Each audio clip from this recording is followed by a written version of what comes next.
Good morning, everyone. Welcome to Coffee Thursday. I'm a few minutes late. I'm sorry. I was getting my coffee for the day. So welcome everyone on this December 3rd day. We're getting close to Christmas. Isn't it exciting? So today we are going to, because it's close to Christmas, so we have to talk a little bit about Christmas, right? Before we get into the word today, I have something really cool to show you. You all know I have expressed through some devotionals that I am a little bit of a Grinch fan when it comes to Christmas. So I have something really cool to show you before we get into the word. Are you ready? I'm so excited about this. Okay. Don't peek. No peeking. No peeking. Ah! Isn't this the best? Look, it's the Grinch. Can you see? And it says 6 feet, people. Isn't it the best mask ever? Who would have ever thought I would be wearing the Grinch on my face? This is a gift from my daughter, Vanessa. Y'all take a good look. Isn't it fun? Oh my gosh. I love it so much. I just had to share my little Christmas thing with you. Okay, so we're going to get into the word today. Are you ready?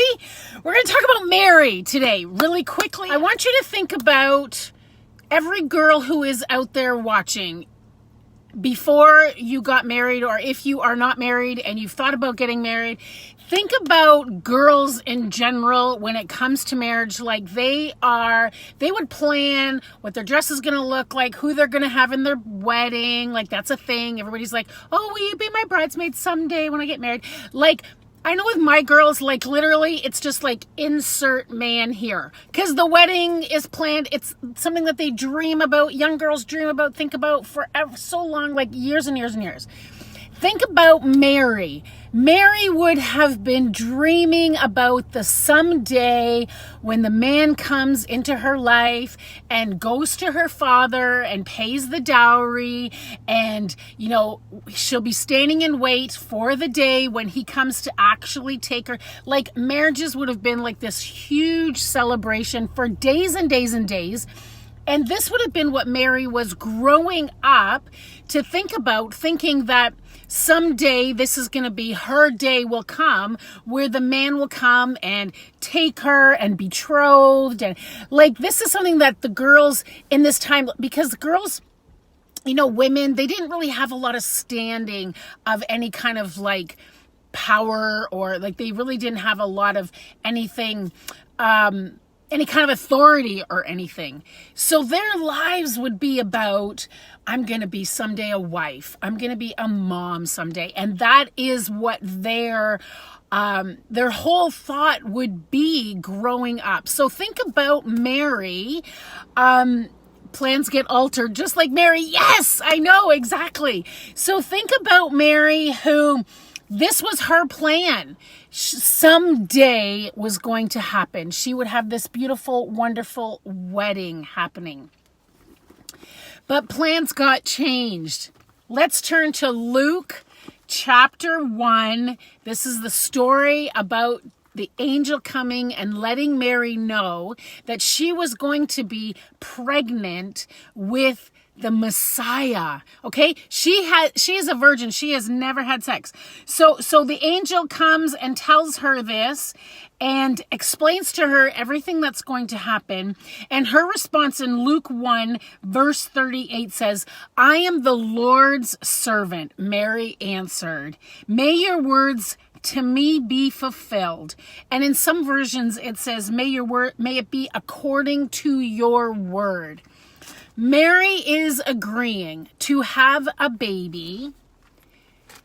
She's never had sex. She is not married. She is betrothed. She's engaged. So she would have been planning and kind of waiting for the celebrations to happen.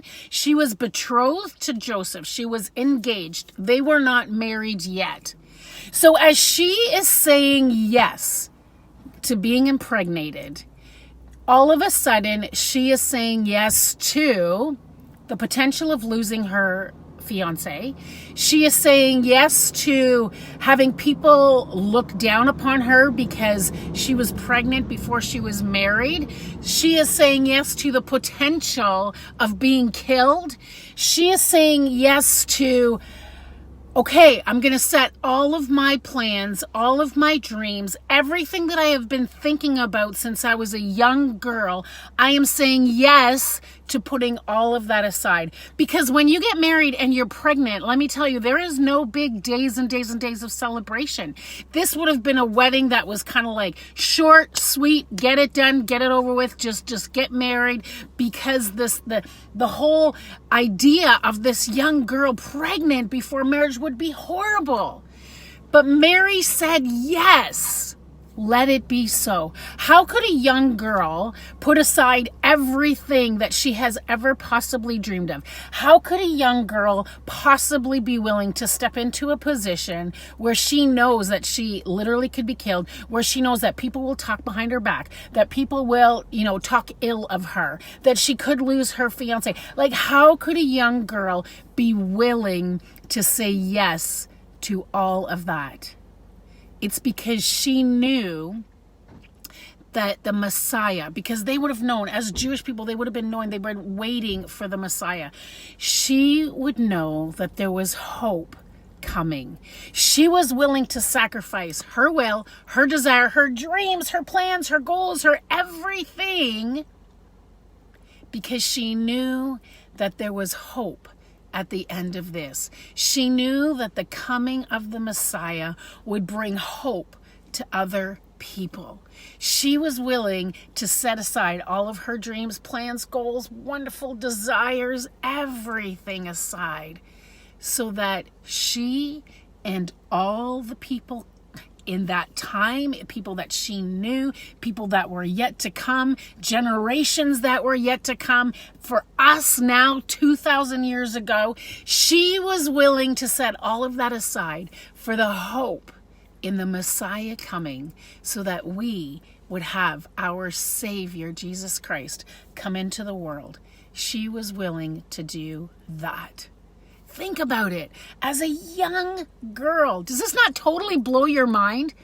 A young girl willing to set aside all of her hopes and dreams and plans and everything because she knew it would bring hope to other people.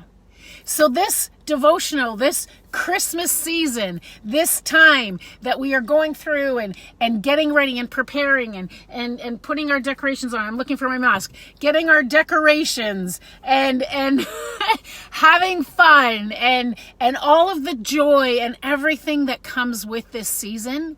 Can I encourage you? Are you willing to set aside some of your comfortableness to be able to bring hope to somebody else? So in saying that, what would God challenge you to do today? What would God challenge you to do during this Christmas season to bring hope to somebody else? Maybe sharing the gospel with somebody and taking the chance of being embarrassed and them making fun of you. Maybe it means buying somebody a gift and just to say, God bless you. I want you to know that Jesus the Messiah is born. This is what we celebrate. Jesus is the reason for the season. And because of that, I want to bring hope and bring this gift to you to bless you. Maybe it's in some other way. I don't know what it is for you, but are you willing to listen to the voice of God as Mary did and say, let it be so, let it be so. So that is my challenge to everyone this week. Let's bring the hope of Jesus Christ to people around us, especially right now. How much more do we need hope right now than in a day like today, in a season that we are living right now? We need to bring hope to people. So everyone, as you are going through the Christmas season, I encourage you, just think about Mary. Think about the sacrifice that she gave up for just the opportunity to be able to bring hope of Jesus Christ, the Messiah, to the world. I pray that this encourages you all today. I pray that you go forward and be the light of Jesus Christ, be the hope of Jesus to those around you. God bless everyone. Have an amazing day. Bye, everyone. And, 6 feet, people.